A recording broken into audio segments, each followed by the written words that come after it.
For decades, rumors surrounded Hollywood legend Charles Bronson, whispers about the man behind those cold, steel eyes. Now, years after his passing, his daughter has finally spoken, and what she revealed confirms what fans have always suspected. Charles Bronson wasn't just a movie star, he was an icon of raw masculinity, grit, and quiet power. Known for classics like Death Wish, The Magnificent Seven, and Once Upon a Time in the West, Bronson built a career on his intense screen presence and mysterious aura. But while audiences admired his stoic demeanor, few ever truly knew the man behind the myth. For years, Hollywood insiders described him as tough as nails, yet deeply private, a man haunted by the ghosts of his past.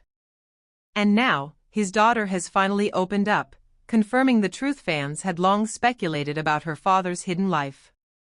Born Charles Dennis Buczynski in the harsh coal mining hills of Pennsylvania, Bronson's childhood was one of unimaginable hardship. The 11th of 15 children, his family lived in poverty so severe that he once said he wore his sister's hand-me-down dresses to school because they couldn't afford new clothes. His father died when Charles was just 10, forcing him into the coal mines at an age when most kids were still in school. That early struggle would define him, shaping the hardened exterior that later made him one of Hollywood's most commanding figures. According to his daughter, Zuleika Bronson, her father's silence wasn't arrogance or pride, it was pain. She revealed that Bronson carried the weight of his childhood like a shadow. He rarely spoke of his early years, but his quiet discipline and relentless work ethic were born from those desperate days underground. He wasn't acting tough, she said softly in an interview. He was tough because he had to be. Behind the camera, however, the world's toughest man was surprisingly gentle. Zuleika recalled moments that few ever saw.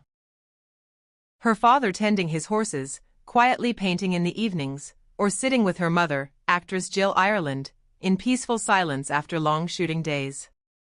The public knew Bronson as a man of vengeance and violence, but at home, he was affectionate, loyal, and deeply protective. He didn't say "I love you" much, Zuleika admitted, but he showed it every day, in the way he worked, the way he looked after us, and the way he carried himself. And yet, behind that tender side was a man burdened by tragedy. When Jill Ireland was diagnosed with breast cancer, Bronson's world began to crumble. He stood by her through every operation, every treatment, every sleepless night. When she passed away in 1990, friends say he was never the same again. Zuleika confirmed that her father's stoicism only deepened after that loss, the spark in his eyes dimmed, replaced by a quiet grief he never overcame. He never talked about it, she said. But you could see it in his face. Losing her broke something inside him. Over the years, fans speculated about Bronson's reclusiveness, his distant demeanor, and his almost mythic toughness. Some said he was cold, others believed he was just a man from another time, forged by hardship, loyalty, and loss. Now, hearing it from his daughter, it's clear those theories weren't wrong. Beneath that legendary exterior was a man shaped by love, pain, and resilience. Zuleika's words finally confirmed what fans had always felt, that Charles Bronson's silence wasn't emptiness. It was depth. His stoic gaze wasn't just a performance. It was the reflection of a man who had seen life at its hardest, loved with all he had, and endured heartbreak that no fame could heal. Today, as new generations discover his films, Bronson's legacy lives on not just as Hollywood's ultimate tough guy, but as a man whose strength came from survival, and whose heart, though guarded, was as real as they come.